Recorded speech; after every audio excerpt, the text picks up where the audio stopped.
Hey guys, welcome back to the Tennis 360 podcast. My name's Anthony Hirsch. And I'm Eliza Wastcoat. Welcome back to the podcast. Today we will be previewing the ATP Finals with all the players playing, such as Djokovic, Alcaraz, and then also Medvedev, Sinner, and it's a really exciting tournament. We had an epic today between Rune and Djokovic. We're going to get into all the matches that have already happened and also all the matches that are yet to happen as well. The tournament has just gotten started.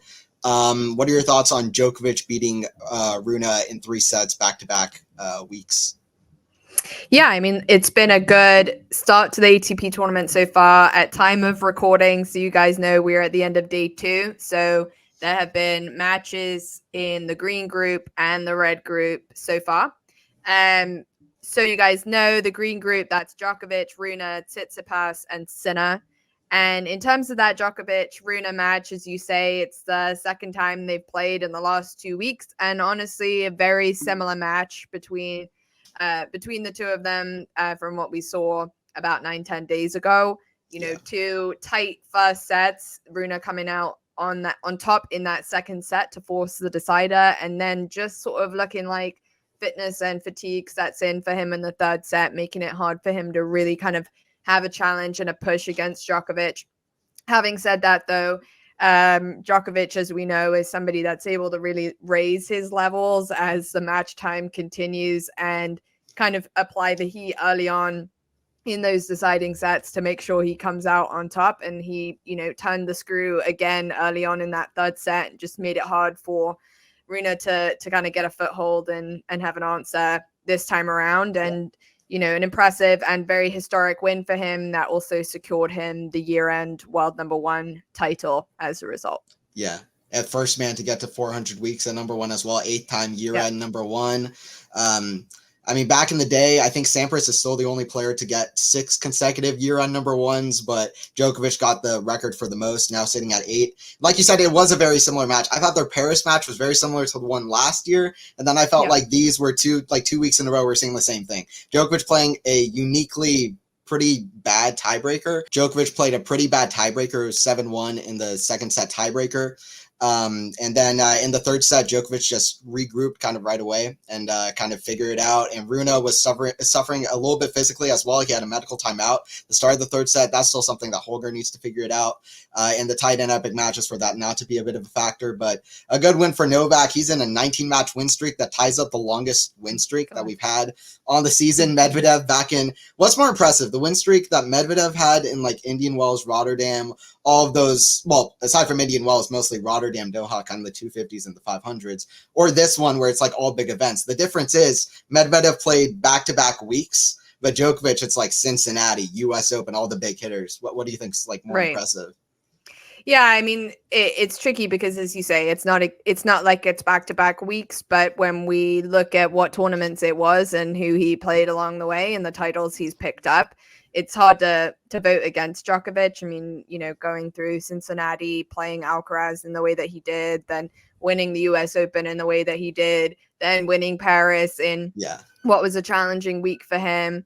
And, he just kind of continues to prove that he doesn't necessarily need to play back-to-back weeks to still be a winner. If we take a look at Alcaraz, for example, he actually lost today against Zverev in 3 sets. And it's kind of been a question, we've been asking about his ability to kind of take some time off and come back and still kind of be able to compete without some cobwebs. And it's hard to know exactly what his kind of physical state is at the moment. But we know he took a little bit of time off, about 2 weeks off, missed the tournament to try to get some rest before Paris and the ATP Finals. And it's not really paid off for him. 2 back-to-back losses or 3 back-to-back losses now for him. And it's been a bit of a disappointment. So Djokovic, his ability to take breaks, I think, is also what's impressive, even if it's not back-to-back weeks like Medvedev was able to do. The fact that he can go away and come back to the tour and still beat guys who are, 15 years his younger, is really impressive. A part of just who he is and why he deserves to be year-end world number 1 yet again. Yeah, it's amazing longevity, and you wonder how much longer he's going to keep it going against guys so much younger like Jannik Sinner. It's not the Djokovic Alcaraz kind of matchup where people are talking about the young guy, like the GOAT versus what people are saying the young GOAT, which is people thinking Alcaraz is going to be the greatest ever, which maybe he will. He's on a bit of a down period right now, but you never know in the future. But it's going to be interesting. I think it's just so crazy that you can see even physically he's outlasting Rublev in Paris. I mean, he played three setters back to back against Griekspoor. He was down 6-4, 4-4, 15-40.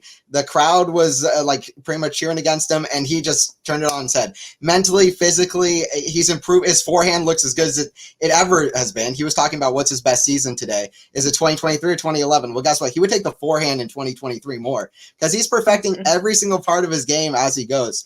It's almost like he's this like elastic man where he can just perfect himself just little by little as time goes by, and it's really impressive to watch him do that. Over time, improve the serve, improve the net skills, every part of his game, and it's really crazy, and it speaks to the longevity of the big three, but Djokovic is by miles the best 36-year-old we've ever seen. No 36-year-old, let alone most players, period, have gotten to have won 3 of the 4 majors and then also got to the final of the other one. So it's just really, really crazy stuff from Novak. Yeah, it's super impressive. And, I think that's why for many, he's going to be the favorite here this week in Turin. Obviously top 8 players, you never really know in this round robin format what can happen. Yeah. But, if you look at who else is in his group, Rune, Tsitsipas, Sinner beat Tsitsipas pretty easily. I would anticipate the 2 of them qualifying from this group, Djokovic and Sinner. I think Tsitsipas potentially has some pain going on in his elbow. They had talked about him stopping in practice a couple of times before the tournament started. So I'm not sure he's feeling at 100%. Rune, this is his first ATP Finals. Obviously, it's going to be a tough ask for him to get a win over Sinner and Tsitsipas to ensure that he qualifies. So I would assume that those 2 would progress from this group. And then you take a look at who's in the opposing group. And if we try to project some semifinals here, so in the red group, we've got Medvedev, Alcaraz, Rublev, and Zverev, with Medvedev and Zverev picking up the wins today. And I will ask you what you think, but my prediction would be that I'm not sure Alcaraz is going to get out of this group. I just think it's going to be challenging for him to, the way that he's come into this tournament, the way that he seems to feel physically towards the end of the year in this round robin format. When you lose one match, it puts so much pressure on that next match. And I don't think there's an easy win here for Alcaraz. Medvedev obviously got the better of him at the US Open as well. And this is a very fast hard court, which we know is Medvedev's favorite surface. And he looked like he was just humming along today against Rublev. I mean, it was a clinical performance. So if I'm being truly honest, I would also guess that Medvedev and Zverev progress from that group. And so we take a look at, projected semifinals, 1 plays 2. And so my guess would be that Djokovic might face Zverev in the semifinals. And, Zverev has won this tournament before, but I just think when you look at that matchup, it's one that is definitely winnable for Djokovic. And you sort of think once he gets to a final, it's pretty hard to beat him. He's only lost I think he lost to Zverev 1 time in the finals of the ATP finals a couple years ago, but in general, in the mood that he's in this year, having only lost kind of 1 major final, I would definitely pick him as the tournament favorite. Bar some kind of crazy outlandish performances from a Sinner or a Medvedev that might, make him feel uncomfortable. Yeah, and I was going to mention that if Djokovic lost even to Sinner tomorrow, that potentially Sinner could have at least another chance at it in the final. They are the 2 most informed players at the moment. So that's kind of something unique about the ATP Finals. You can lose, and then you can even beat the same player later on. Usually you lose, you're going home. Twice. Yeah. Yeah, usually have to go to another city, get out of the city. So, so it's like there's some interesting stuff going on. I would agree with you about the red group in terms of I think that Alcaraz isn't going to make it. I do think that Rublev is going to be the other guy to get in if I am making a prediction, and that's going by form. Not so much against Medvedev, but against Djokovic, he looked fantastic, and Medvedev seems to be an absolute nightmare for him. Check Dubai earlier in the year. So I think that is just kind of that kind of thing, a matchup issue. So, but Zverev played well against Alcaraz, although I don't really like Alcaraz on indoor so far. He hasn't proven himself on indoor so far, and I think that he hasn't proven himself at the ends of season so far either. And I think that is something that makes it so impressive about Medvedev, that he can play so well at the ends of seasons all the time, where Alcaraz, it feels like he runs out of gas. Medvedev just can preserve and then peak right when he needs to. Medvedev just knows the right times to peak. Alcaraz still is learning the right times to peak his game. And that, I think, is something that Alcaraz could learn a lot from Medvedev. And I think Alcaraz versus Medvedev is going to be a really interesting match later on in the tournament as well. This is the first time they're playing on indoor hard courts. And listen, people are, after Indian Wells, people are like, oh, Medvedev's never going to beat Alcaraz. This is a nightmare matchup. Well, it's not looking like that now. And it's also, after Wimbledon, he won against Medvedev 6-3, 6-3, 6-3. And people are saying, oh, okay, well, even on grass courts, Alcaraz is so. But now, after the U.S. Open, Medvedev regained his crown, and I think that on indoors, it's only good in the matchup at Medvedev. People will say, oh, well, Alcaraz, if he plays his prime level, then very few can match him. Okay, well, we'll see. If he raises his prime level, then guess what? We're going to have one of the best matches of the tournament, so it's a win-win either way for us. And super excited to see how it all gets down. We also have Sinner versus Djokovic. Like we said, that's the first time they ever play on hard courts, which I've been waiting for a while. This could be one of the best hard court players of the next 15 years versus the best hardcore player of the last 15, 20 years. So if not of all time, to be completely honest with it.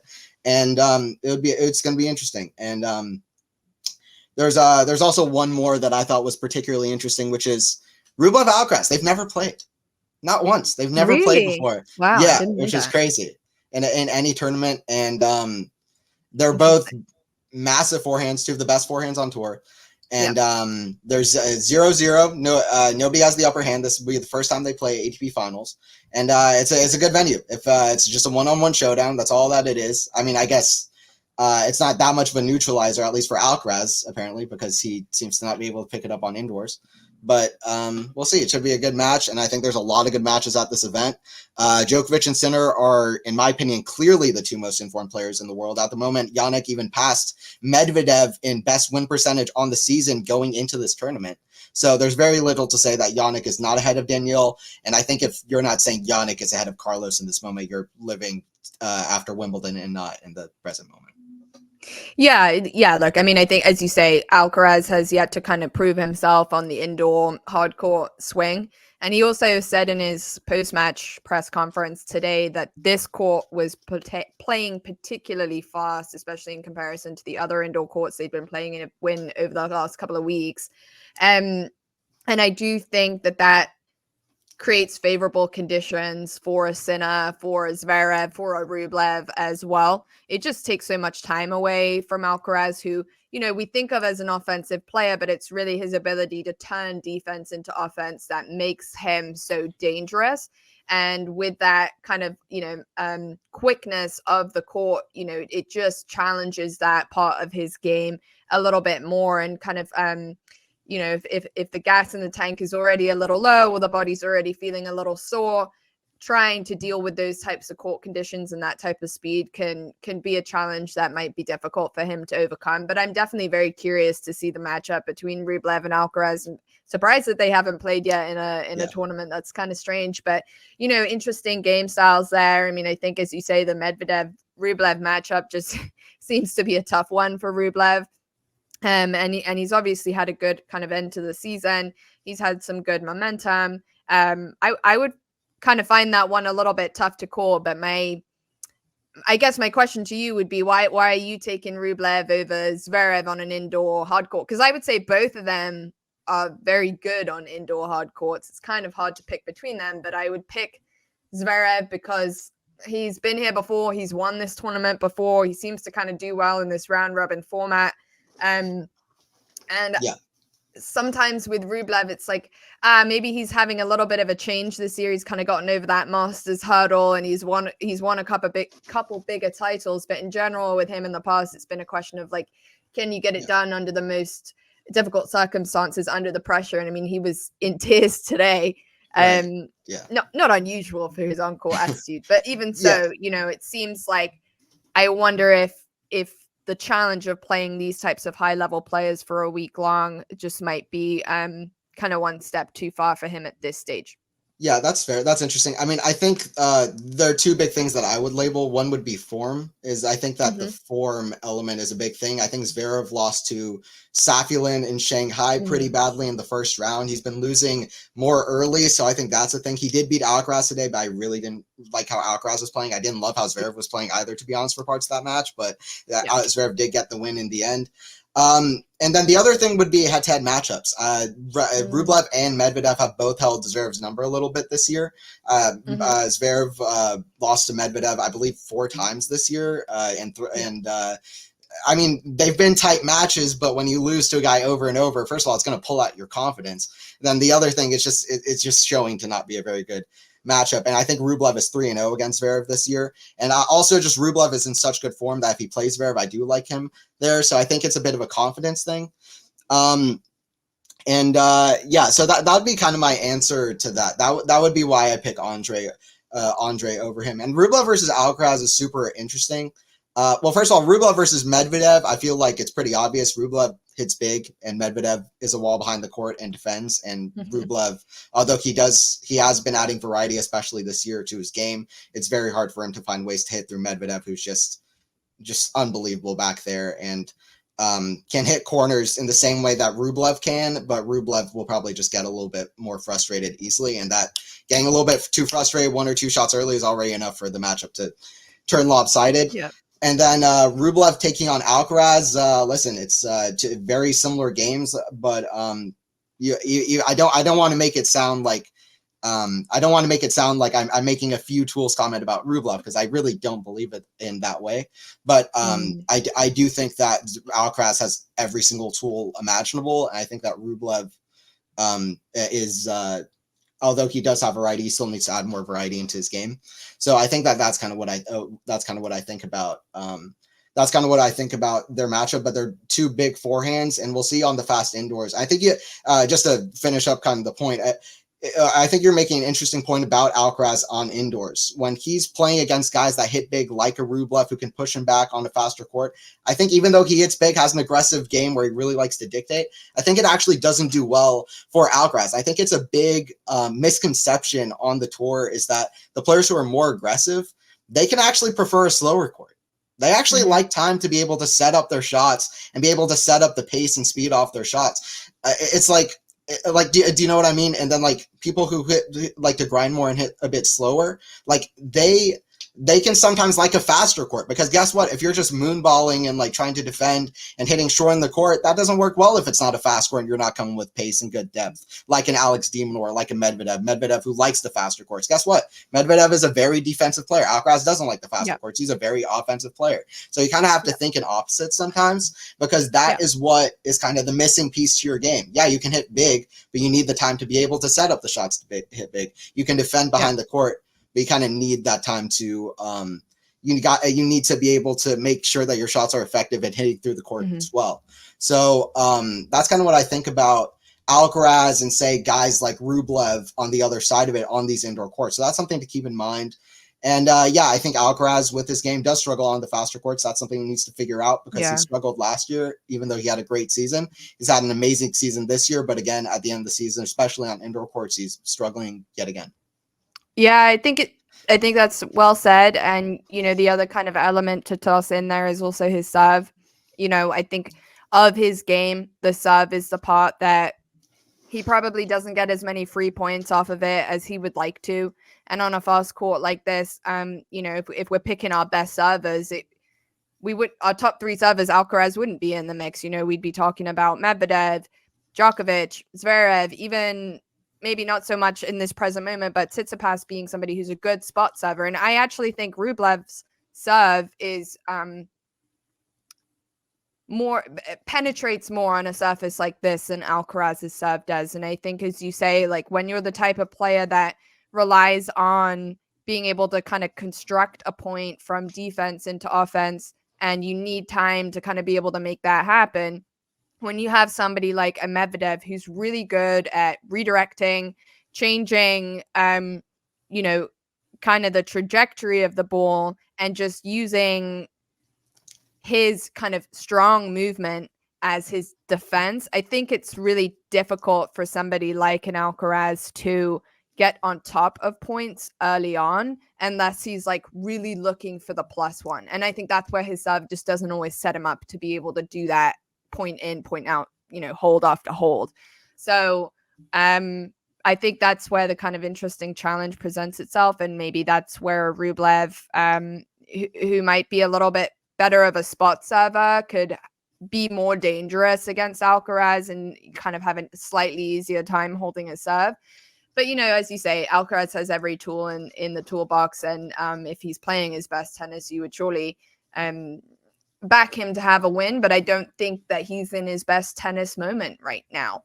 And that's just something that, he's going to need to figure out in the seasons to come, how best to manage himself and kind of play under these court conditions. So I'm curious then, you think Medvedev, Rublev, Djokovic, and Sinner will advance. Who are you picking then, to qualify 1 and 2 in each of those groups?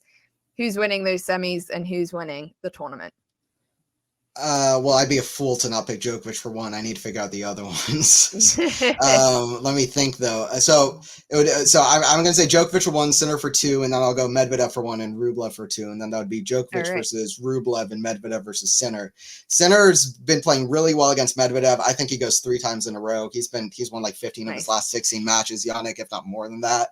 So I'll go Sinner versus Medvedev, and then in the other one, was the other one? It was Rublev. Djokovic, Rublev. Thank you. Yeah. So, and then I think Rublev is going to be hating his life at that exact moment because he just lost to him in Paris. And he's like, come on, man. I don't want to play Novak again. And it's probably not going to be as close as fair.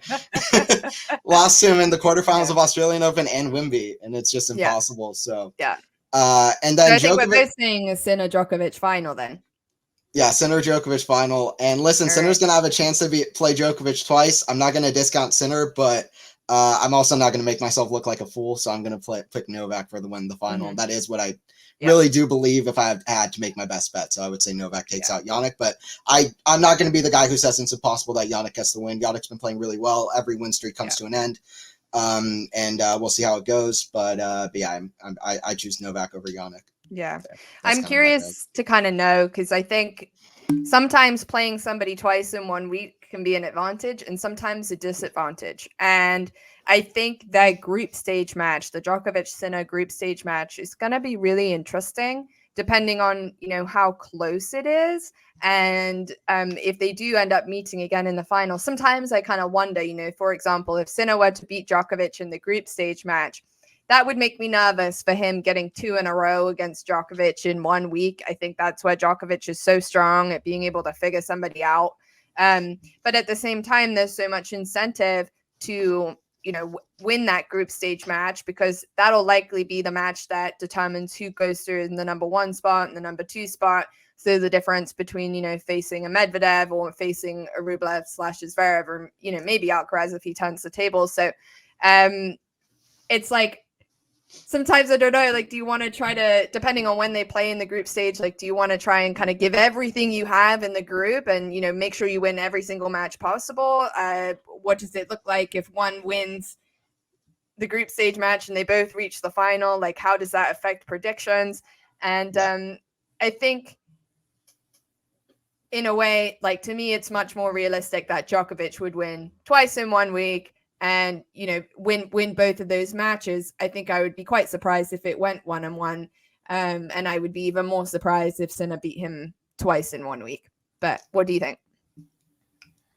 I won't be surprised if Sinner wins, but I'm also not betting him on the win. That's what I'm going to say. I wouldn't be fully surprised just because of how Sinner beat Medvedev, who's a bad matchup for him 2 weeks in a row, playing unbelievably well. And listen, Sinner beat Medvedev in 3 sets in the final of Vienna, I'd like to say, in 3 sets. But listen, after that match ended, Sinner's face was like, I don't want to play you again. Get it out of my face. I don't want to play you again. He was looking like, listen, I don't want to play this guy. This guy is defending all over the court, defending my shot. This guy's playing unreal. I don't want to play this guy in a hard court. So even though Sinner's figured Medvedev out, it just shows more how well Sinner's really expanded his game at the moment, more than the fact that it's become a good matchup for him. Reminds me in a way of Goff beating Swiatek, to be completely honest. I still believe that might be a bad matchup for Coco, even though she got the win. We'll see how both head-to-heads match up, but that's kind of what I think. But yeah, I don't know. I think that I wouldn't be fully surprised if Jannik gets the win, but it would be pretty shocking just because of how Djokovic is on a 19-match win streak. So yeah.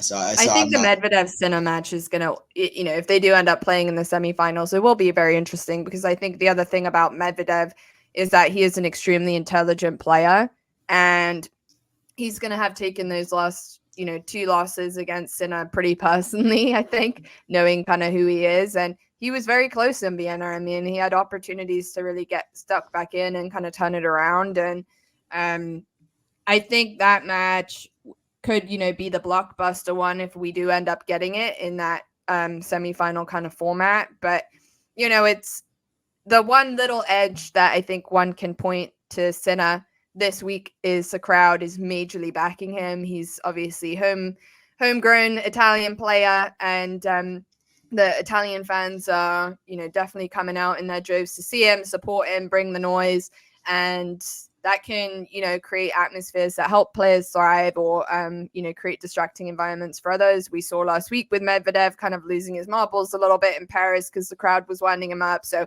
you just never know how the crowd can play a role in these types of tournaments when players are tired, when there's a good atmosphere.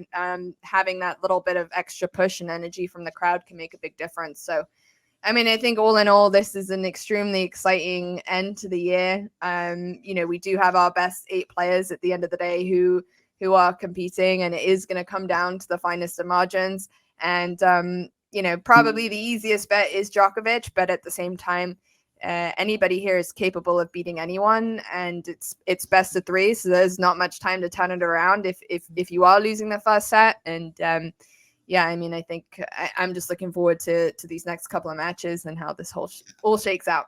Yeah. Well, the exciting thing about tennis is that it's not a movie script. No, there's no movie script in advance, and you don't know exactly where it's going to go. But to be honest, 2023 has been written like a movie script the way it's panned out. Alcaraz beats Djokovic in 5 sets. How does that happen? And then Sinner figures out Medvedev. Medvedev figures out Alcaraz. Sinner goes on this huge run. Djokovic wins 19 matches in a row, beats Alcaraz in the Cincinnati final. Every single piece that could have been put into place for Turin to be an exciting event in terms of from a head-to-head standpoint has kind of come into place, where you don't know exactly which match is going to go which. You could say even like 3 weeks ago, you're like, oh, Rune and Tsitsipas are playing. They're not really in good form. Can we get Hugo Humbert in here, who's playing out of his mind? Instead, you don't even want to tag in maybe Fritz or Rude. Or somebody at the moment, not to put a diss on Fritz or Rude, but the top 10 aren't consistent at the moment. But then Rune and Tsitsipas kind of picked up their game. Rune picked up in Basel, then he picked up in Paris as well, and then Tsitsipas also picked up in similar weeks the last few weeks. So you don't have a single dud in the event. You have great head-to-head matchups, and you have Zverev is in there as well. I didn't mention Zverev. Zverev is playing fantastic. Rublev had a tight match against Djokovic, and then you have Sinner in the big 3 of the year. So I don't know what else you could want. Turin's going to be exciting. I'm commenting Sinner Djokovic tomorrow for the channel. I'm hyped up. It's going to be a fun event. 100%. Yeah. So we also had some other tennis news going on over the last week. We had some ATP 250s in Sofia and Metz. Mannarino, it's the resurgence of Mannarino in 2023, and it has been, is it his 5th title of the year? Or 5th title overall? But 5th title overall, yeah. So, and for him to do it, he beats Draper in 3 sets. We want to tell us a little bit about that match? Yeah, Draper's first final. Jack nearly took the first set. It was a tiebreaker. I got a chance to watch both matches this week and commentate both matches. Tight match. It was 2 lefty guys, very contrasting game styles. And Jack had, I think, even a set point in the tiebreaker. He led up 5-4, I think, and then he just started playing nervy. He hit a first serve in the bottom of the net. I think he double faulted. Jack was not playing well, just too nervy in his first final, not really going for his shots, playing into Mannarino's kind of evil game, which is just backhand to backhand, just short swing, short strokes. And I don't know, Mannarino deserves it, though, to be honest. This guy's playing past 34 years old, and he's and he's won 4 titles in 14 months, 3rd title this year. That's only behind Sinner, Djokovic, Alcaraz, and Medvedev. That's only behind Sinner, Alcaraz, Djokovic, and Medvedev. I mean, I know it's like one of those stats, but Zverev and Rublev both won 2 titles on the year. Manarino has 3. Manarino's got 3 titles. So does Sebastian Baez. Just like a funny stat for you there, which you can look up. That's true. But Manarino, and he was 1-9 in finals. He's won 4th. He's won his 4th title in 14 months. So congrats to Manarino with a good game, taking out the more aggressive lefty. And France was victorious because also in Metz as well, Hugo Humbert took out Shevchenko in the final.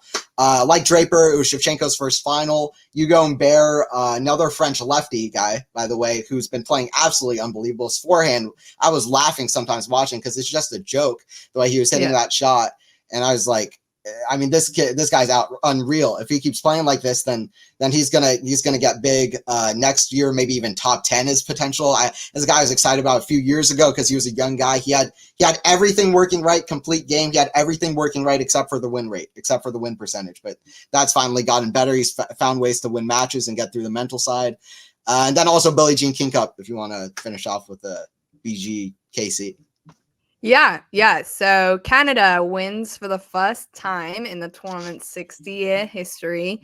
They came out on top against Italy in a 2-love triumph.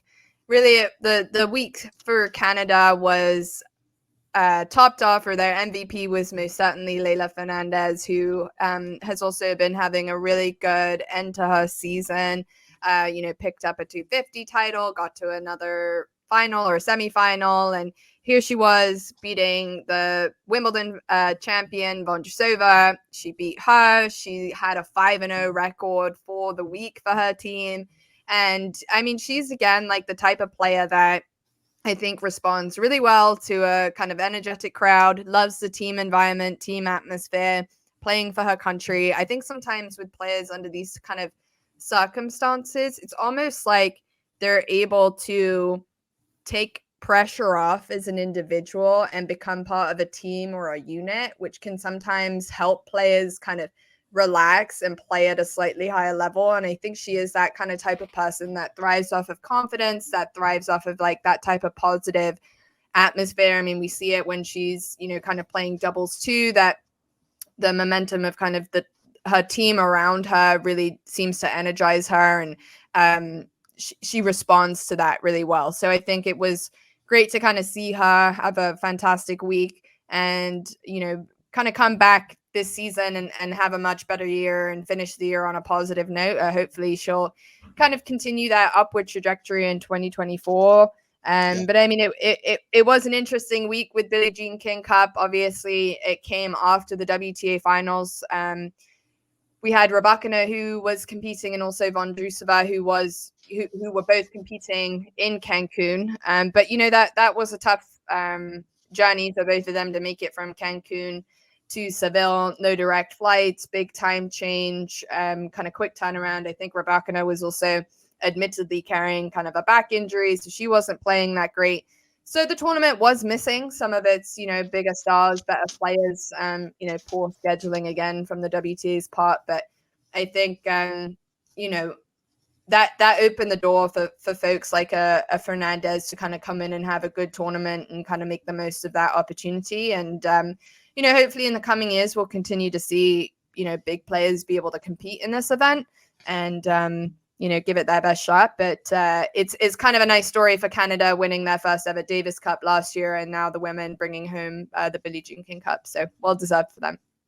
Yeah, and I hope we see a lot of Leylah Fernandez in the next year because I don't know. At the US Open, I felt like she was, I feel like it's a pretty obvious story now, but she was a little bit overshadowed by Raducanu after she beat 3 top 5 players on the way. And then she kind of dropped off a bit. She had a good win in Monterrey, and then she just kind of dropped off the rankings. But I know she's not one of the biggest hitters around, but her personality kind of makes up for it. Very energetic and passionate on the court. And then she's very crafty as well and very talented. And she works hard, and she's very genuine, honestly, personality who is willing to work hard, and that's just something that I think a lot of people are willing to get behind and believe in. So shout out Fernandez in Billie Jean King Cup. And then let's get to the power ranking segment of the podcast as well to finish us off here. All right, and so for the power ranking segment, we're just doing the ATP side. Not a lot of movement for the WTA because, as we said, although Billie Jean King Cup had some great stories, not a lot of the top women's players were really playing the event in general. So on the ATP side, there was a little bit of movement though. On my end, I put Hugo Humbert in, who I was tempted to put in pretty much every single week for the last 5 or 6 weeks. Because he's just been playing unbelievable. He is the definition of a power rankings player at the moment because, yeah, he's not top 10, but he's playing like a top 10 guy at the moment. And that's why I was excited to add him in. Tsitsipas dropped off just a point, but nothing huge there, to be honest. Hurkacz deserves a place at the moment because he won in Shanghai. He's been doing well. And the rest of mine are the same. Eliza, if you want to go over yours as well. Yeah, I guess I, shifted folks around a little bit. I favor Zverev under these conditions. I feel like he served really well today, even if his ground game wasn't the best today. I think he served impressively. If he can, hit first serves like that all week, I think he'll be dangerous. I don't know why. I also just feel like Medvedev is just one of those kind of clutch players. Like even if he hasn't had the best couple of weeks over the last, few weeks, I feel like under these types of conditions, really fast court, under pressure type of environment, perhaps even a little bit of a hostile crowd seems to kind of turn him on a little bit. So, favored him slightly over Rublev. Alcaraz is still sitting in my 6th spot. I just think he's lacking momentum and kind of match practice. Bruno, I gave a little bit of a nod to because I think he did push Djokovic twice now in the last 9 days. I think he made Djokovic think. He asked some questions. I think, he clearly has work to do in the offseason, but this new partnership with Becca seems to have kind of re-energized him. I think that he's someone that will kind of roll into 2024 with some positive energy and positive momentum, whereas maybe a Tsitsipas, depending on his performance here, could kind of finish the season on a little bit of a disappointing note and kind of, again, raise some of those question marks. And Hurkacz is still in my top 10 because I felt like, he's had a good end to his hard court season as well. He's obviously an alternate here in Turin. And so not much he can do in terms of keeping his top 5 spot for me. I wanted to kind of give a nod to the folks who were playing in the ATP Finals. But I still gave a nod to Dimitrov for his great run in Paris last week. And, he was playing some top 10 tennis, in my opinion. So hopefully we'll see him around in 2024 as well. Yeah. Well, you don't have to convince me about Grigor. I have him at number 4. So I'm pretty high up. True. Just a quick last point, though, or just last topic. You have Rune at number 7. Is that because of how well he played against Djokovic, who's just unstoppable at the moment, 2 matches in a row? Yeah, I mean, I think he, as I said, he asked questions of Djokovic, and I think he's shown that he has the game to challenge him. And hard courts indoors definitely kind of a surface that he seems to start proving himself on. I think clay at the moment is still his best surface, but I think indoor hardcore is, been somewhere that he's thrived so far in his career. And I mean, it's been impressive, 2 back-to-back matches to be that close against Djokovic, where usually Djokovic would come away and kind of rethink these types of things and be able to put someone away a little bit quicker. And I think he's getting close. So yeah, that's why I pushed him up. That's why I gave him the nod because, that's not easy to do against Novak. Yeah, and it'll be interesting even if he doesn't make the semifinals, if he can have some more close matches against the people in his group, like a Sinner, and also Tsitsipas as well. All right, so that was the Tennis 360 podcast. I'm Anthony Hirsch. And I'm Eliza Wastcoat. And thank you guys for watching. Don't forget to subscribe if you're new, and don't forget to like the video. And we will see you guys at the next podcast to talk about all the things that happened in Turin. See you guys in the next one. Excited to see you guys next week.